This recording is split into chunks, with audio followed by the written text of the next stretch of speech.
Hello, I'm Marcia Kavanaugh. Thanks so much for joining us.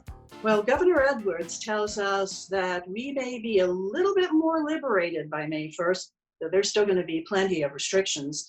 We'll look at the latest about that, plus more on the Hard Rock demolition, the status of education, the 10th anniversary of the BP oil spill, and we will hear from a reporter's personal experience with COVID-19. Joining us are tonight's Informed Sources as Errol Laborde, producer of Informed Sources, Dave Cohen, who's news director of WWL Radio, Don Ostrom, Channel 12's WYES's Future Watch reporter, and David Hammer, investigative reporter, WWL TV. First, we're going to go over to Dave Cohen. And where do we stand now, Dave, in terms of the curve, and then also talking about maybe starting to open up a little bit more?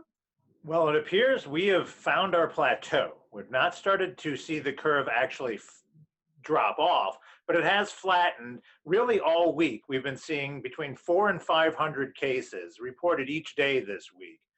And that's encouraging because a month ago now we were seeing over 1,000 cases reported each day. So it appears we found a plateau. We're still getting new cases reported each day. We're still seeing dozens of deaths reported each day. But generally, the hospitalizations have been dropping most days, and the number of patients on ventilators have been dropping most days as well. The governor said this week that we were about halfway statistically to where we had to be to get to phase one of reopening, seeing 14 days of these consecutive numbers at least plateauing, if not dropping off. So it's encouraging that we are seeing these numbers drop. Something else that's very interesting, especially the last 2 days, the percentage of the new cases that have been coming out of Orleans and Jefferson have been less than 25% of all of the new cases reported statewide. So the hot spot in the state, not as hot right now as it had been. And Monday, we expect the governor to make some significant announcements about if we continue on this trajectory, if the plateau remains a plateau, if we stay flat or do start seeing decreasing cases, that's when we can start looking toward May 1st, a week from now, to start talking about slowly entering phase one and starting to see things reopen. Dave, this morning on your radio reporting, you had a story. Some doctors, I think at Oxner, were talking about the possibility of getting away from ventilators and using medication instead, and medication and people walking around, and that might be an alternative? There are several things that doctors have been learning over the last 3 or 4 weeks about what they find are more effective ways to treat patients than putting them on ventilators. And it's been a variety of different things, from different medications to using CPAP or similar machines that people use to treat sleep apnea, that they're finding that that's more effective than actually inserting a tube in someone's throat and having a machine breathe for them, because over time, those ventilators were causing people to lose the ability to breathe for themselves. It was weakening their respiratory system, and they found that the results have not been as good. So they've been trying very hard, unless there's absolutely no alternative, to find other ways, including putting people on their stomachs, keeping them active and moving around, different things that different doctors in different hospitals are doing to reduce the number of patients on ventilators. So the fact that there are less people on ventilators is not only because there are fewer people getting sick and needing hospitalization, it's because doctors are trying not to use ventilators because they're finding the long-term outcome is better if a patient never goes on a ventilator. And when you think about a month or so ago, all the cries about not enough ventilators, now we're hearing that maybe we don't need the ventilators. No, we're going to have tens of thousands of excess ventilators in this country that are going to go into storage. Some of them are going to be shipped to other countries who are still dealing with rising numbers, but we're going to have far more ventilators than we need for now. Hopefully we'll never need them in the future, but at least now we'll have them if they're ever needed again. Well, Dave, this is what's called a novel coronavirus. And so the healthcare providers have had to just figure out new ways and new things, new approaches. So that's, one of the things that we're seeing here. And also, we weren't sure just really what the hospital capacity would be like. It seems like that has been enough. Has that convention center been used? Yeah, they've had up to 100 patients in the convention center at any given time. They've kind of adjusted the criteria for letting people come to the convention center and who they're treating there. But they've wanted to keep it open and functioning just in case we do see a spike once we start relaxing the stay-at-home orders after May 1st. And now with this concern about a second wave of cases, perhaps in the fall, about the same time we're starting to see the flu, they also want to keep it up and running for that. But your point about it being novel and new, as much as we'd like to think, as much as we talk about it, as much as we've been living it now for over a month, there's still so much they don't even know, including they really have not determined yet exactly the transmission vehicle for this. That's why there's been such a push from the governor, from the mayor, from the parish presidents, that everyone who go out in public wear a mask, especially after we start relaxing these restrictions, because the more people go out, they're really afraid about there being another spike. So they're really stressing, and it's going to get even more, the language they use is going to get stronger and stronger in the coming days and weeks, that people who go out will have to cover their mouths and noses so that we can try to prevent this from being spread. You know, they've done some of this testing, the antibody testing now locally. They've tested thousands of employees at Ochsner, and they did a much larger test in New York that found far more people who did not ever know they had it or even thought they had it did have the coronavirus. 1 in 7 people in the New York sample had it, and most of them didn't know it. So masks are going to become increasingly important, but it seems like a lot of people are resistant to wearing masks.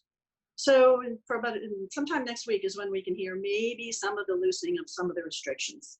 Of course, in the city of New Orleans, the mayor says till May 16th, stay at home. So yeah, that's going to get interesting to see how the mayor and the governor interact and how these differing orders play out. But I think the governor is taking that into consideration. We'll learn a lot more Monday on how he wants the state as a whole to move forward. And he really doesn't want it to be piecemeal, but he has accepted that maybe there'll have to be some regional differences, but he doesn't want parish by parish differences. Right. All right, Dave, thanks a lot. Let's go over to David Hammer right now. Because David, you have a very personal story with this. You have been ill with COVID-19 for weeks now. How are you? Well, I'm happy to say that I'm feeling better. And yesterday was actually the 28th day after my diagnosis and about 23 days after I tested positive. And it is a personal story, and I don't tend to share personal stories in my reporting, but I felt it was important because we, like Dave was saying, like you were saying, it's a novel coronavirus. It's completely new, and the experience was unlike anything that I'd ever experienced. So yesterday I found out that I'm essentially done with it for, we hope, for a while. Preferably forever. Yeah. Hopefully forever. That's Right? wonderful news, David, that is. Yeah. Yes, exactly. We need to know about immunity. Thank you. Thank you for the applause. But there's more to it than just recovering. I mean, just real quickly, I didn't have very symptoms right out the gate. I had a fever, I had cough. I thought I was recovering within about 5 or 6 days. And then on day 10, I had a really, really scary experience. And I was moments away from rushing to the hospital in the middle of the night because I had such heavy pressure on my chest, fed into anxiety and, you know, a panic attack, and I had trouble breathing, and I didn't know the difference between the symptoms and the panic because you knew so little about this. Everybody knew so little about it, and we're learning as we go along. So now, after that, I thought I'd come out of it. Then I had more symptoms again, and it was this 2 steps forward, 1 step back, 1 step back. And so I am very relieved to know that I am out of the woods medically, but there's still fatigue and the effect of being basically inactive for a month and trying to get my strength back up. And there's unfortunately, there's a mental component to this. You know, you don't know which way is up and you don't understand the illness. And there's nothing that I really was able to do to treat it other than drinking lots of fluids and vitamins and things like that. And I wasn't prescribed anything more than that. And there's so much uncertainty about treatment. So you can't, it's really not, unless you're in dire need, you don't want to take any risks. So coming out of it now, it's about, you know, getting that strength back up and getting going with reporting again. David, do you hear different stories about the immunity once you have it? Some say that you're immune once you've had it. Some say you don't. What are your doctors telling you? Well, they're hopeful, Errol, that there is immunity. They want to, make sure that there's a test. I want to do what Sean Payton did, which is donate plasma and help other people, hopefully, and commensurate with that, hopefully find out that I have the antibodies.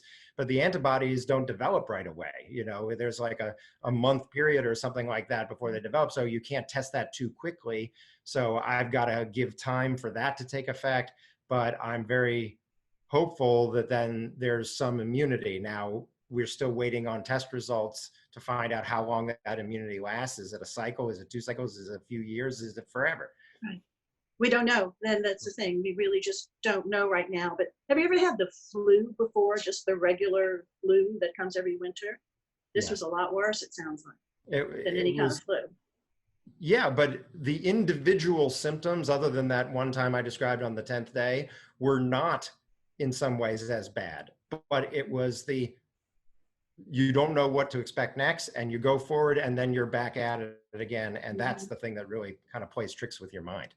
David, do you have any idea what the situation was where you may have contracted the virus? We did some contracted tracing or whatever. We tried to figure it out. I reached out to people that I had contact with, but it's really hard to tell. And that's the point here with the wearing of the masks and why people are being so forceful about that. You've got to protect yourself. And I did everything I could, I thought, to do that, and I still got it. Did Well, your David, family it's really stay well, David? In the midst of all this, did your family catch it, or were they safe? That's a great question, Dawn. I did not social distance from my wife and son, and they did not show any symptoms. Thank God. thank God is right. That's good. I hope that they can get tested and find out if they got the antibodies without having to go through what I went through. Well, David, you look great. I'm so sorry that you had to go through this, and definitely happy that you're back on the beat right now, because there's stuff out there that we need you reporting. So best of health. And, we all hope that this now gives you the immunity that I know you want from it too. Great. Thanks. All right, David. Thank you so much. Okay, Dawn, let's go over to you. I mean, education is a big issue because kids aren't in school and parents are wondering, what do I do next? So what's the status looking like? Any idea when maybe they might get back to an opening of schools? Well, 2 weeks ago when we talked about education on this program, we had just learned that the governor closed public schools in the state of Louisiana for the rest of this current school year. Every district is different. They are getting some guidance from the state on what to do and how they move forward with summer learning. Some districts are looking into possibly starting earlier in the fall. Now there's some questions. You see colleges around the country, some saying we're not sure if we can go to school in the fall. We're not sure how long this distance learning will happen because as restrictions are lifted, schools are going to be among the last things that are allowed to happen. You see in where they have actually set graduation dates in early July at the Pontchartrain Center for almost all of Jefferson Parish high schools. Some good news from the 2 weeks ago when we talked, a lot of schools weren't actually able to engage in distance learning 2 weeks ago. Now almost all of the state's districts are in some way connecting with their students online or with paper packets. In Orleans Parish, they have given out Chromebooks and internet hotspots for people who don't have access. It has been a problem though. In a public school setting, they have to try to keep it equal across the board. And in one home where you have internet and several devices where kids can all be working, and in another home, you don't have any devices or you don't have internet, how do you balance that learning? Even in the private and independent schools, it's been tricky to try to figure out how to get everybody the same kind of learning. I have kids in both independent and an archdiocesan school, and in both cases, the schools are looking for some way after that May 16th deadline. My kids happen to go to school in Orleans Parish. They're looking for some way to get the kids back on campus in a safe way to have some closure on their school year. Can the kids get back together and see their classroom and their teachers and grab their personal items? Is there a way to close out the school year? Because schools are starting to worry about kids' mental health too, and what this is doing in terms of how they're learning. They're not seeing their friends. They're seeing their teachers and friends only via Zoom or Google Meets or however individual schools are doing it. And then they're going to roll right into summer, where now the big question is, will school-based summer camps or any summer camps be able to operate? How long will kids be kind of stuck at home trying to do this independent learning? It's tricky, and it's going to be a problem for a while. And the state is trying to help the individual districts say, how can we start next school year and make sure everybody's on the same page and getting up to speed where they need to be? And that's a big question still too. And I see that in Orleans Parish, at any rate, some officials have requested the feds for some more money. The schools are going to need some assistance. They're going to maybe have to pay teachers extra just to catch up on those hours. So there are a whole lot of questions about this, no doubt about it. Big problem. And Dawn, They're working extra hard to try to do this distance learning. For example, my son's third grade teacher one day said to them, guys, my eyes hurt so bad. I'm looking at a screen 13 hours a day between doing live teaching on that screen and then looking at their work on a screen, not paper, not touching and feeling things, just looking at screens. Teachers, if there was ever a case for teacher pay to go up to be made, it's during this crisis.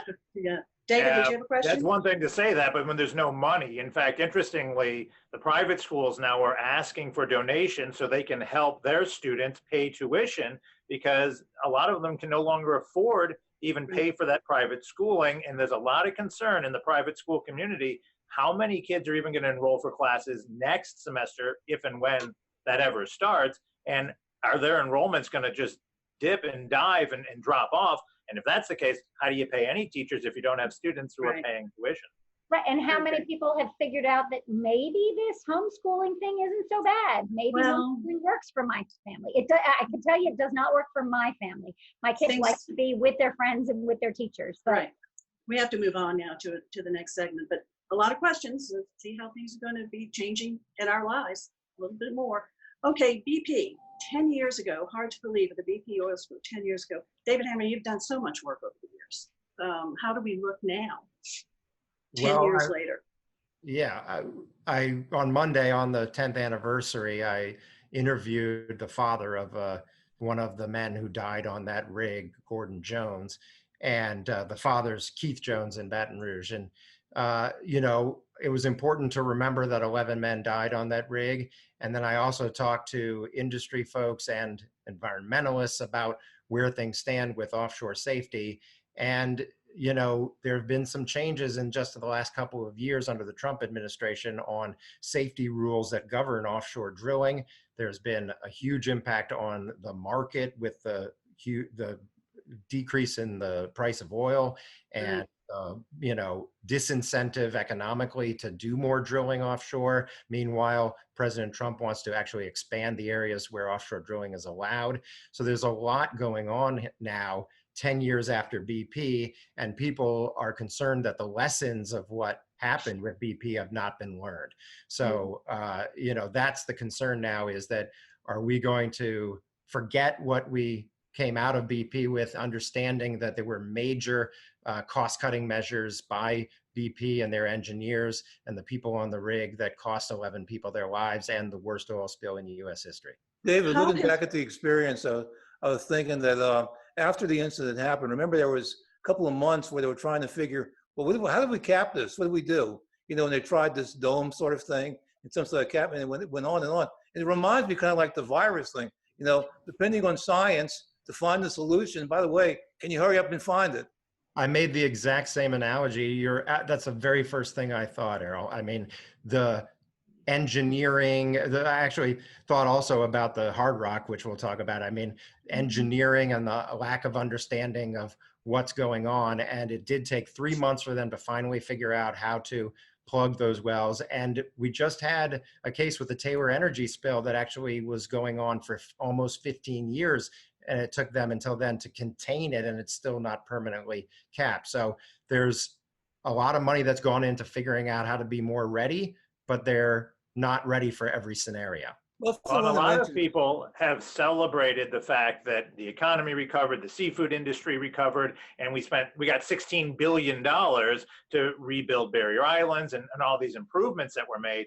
But then you see the reports that here 10 years later, we're still seeing birth rates for dolphins, for example, are horrible, a quarter of what they were before. And when they are successfully having a birth, it's often a very sick baby or a stillborn dolphin. The turtles remain, the population remains way down for the, so we still don't even know the full impact on the ecosystem, but we have evidence that some of the marine life is still suffering horribly. Well, and then that's where groups like Oceana are saying, hey, this is our opportunity with the depression in the market to move off of fossil fuels.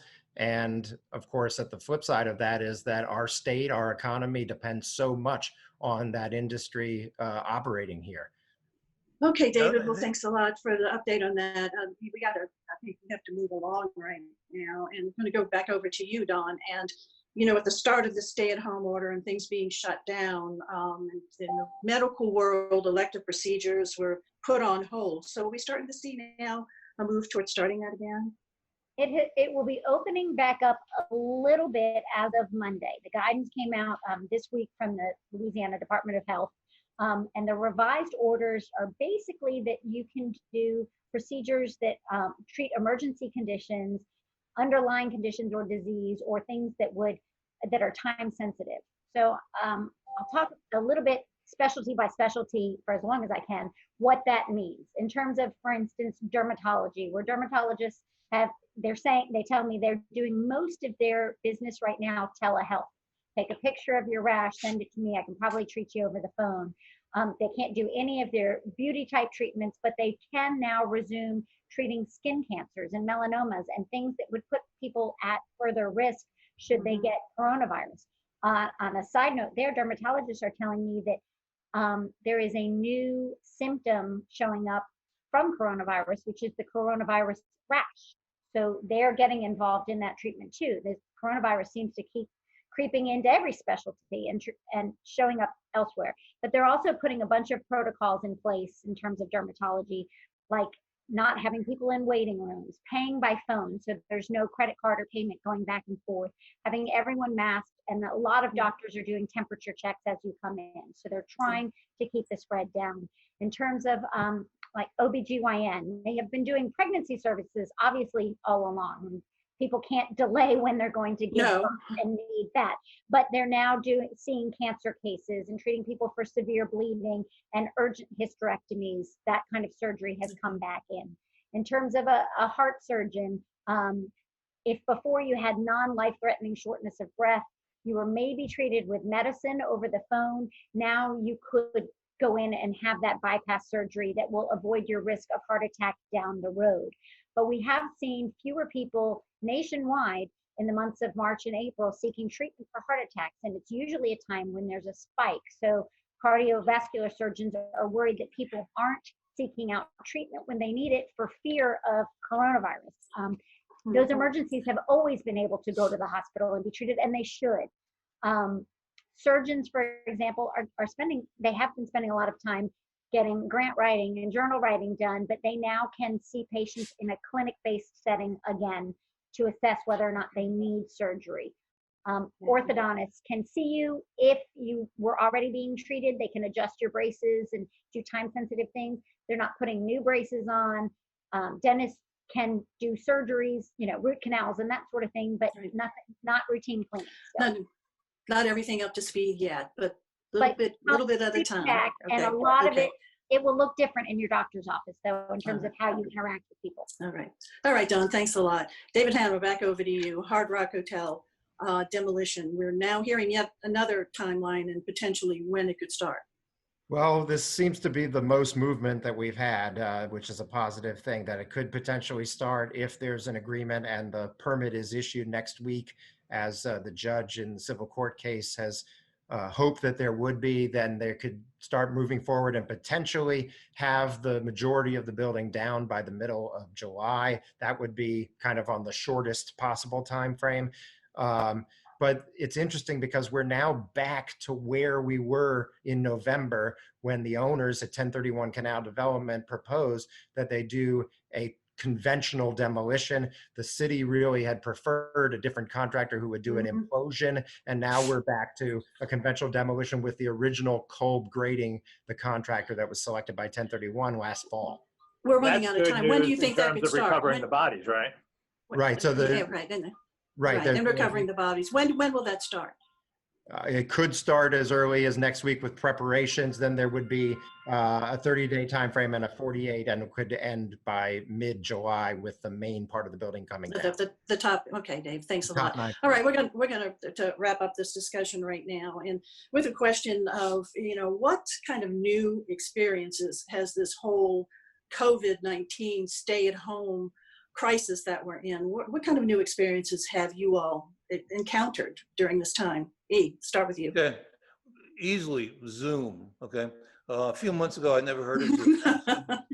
So much a part of my life, including this show, which is being done by Zoom. And I would bet this week I've been like to 10 Zoom meetings, and I have one more today. And it's interesting, this technology, which allows people to meet by video, comes at a time when people aren't supposed to be together physically. So it came at the right time. Right. It came at the right time. It certainly has been a big help, but I'd really rather see you guys in person. David Cohen, let's go to you. Dave I Cohen. let my wife cut my hair. She watched a YouTube video, and I said, that's fine, you can do it, because I said, if it goes wrong, I'll just shave it all off. So you Tell be her the she judge, did. but I let her do it. You did a great job. You're barber from now on. Dawn. No. I can tell you, I've never been to church on my couch before. It's been interesting to click on the YouTube channel and go to church on the couch. My kids like it because they don't have to dress up. Okay. David Hammer. I second all of those emotions other than the haircut, but I did shave off the COVID beard. But I can't, the obvious thing is having COVID was something I've never experienced before, and I've never been so scared, to be honest, but I Really? came through it. You did come through it. You look great, and we certainly hope you never experience it again, or any of us, or any of us out there. So thanks, guys, for sitting through a little bit of technical problems here, but that's the way this technology goes. We did it. We got it done. I appreciate it very much, and thank you guys for watching too. Really do appreciate it. We'll see you again next week for Informed Sources. Have a good evening.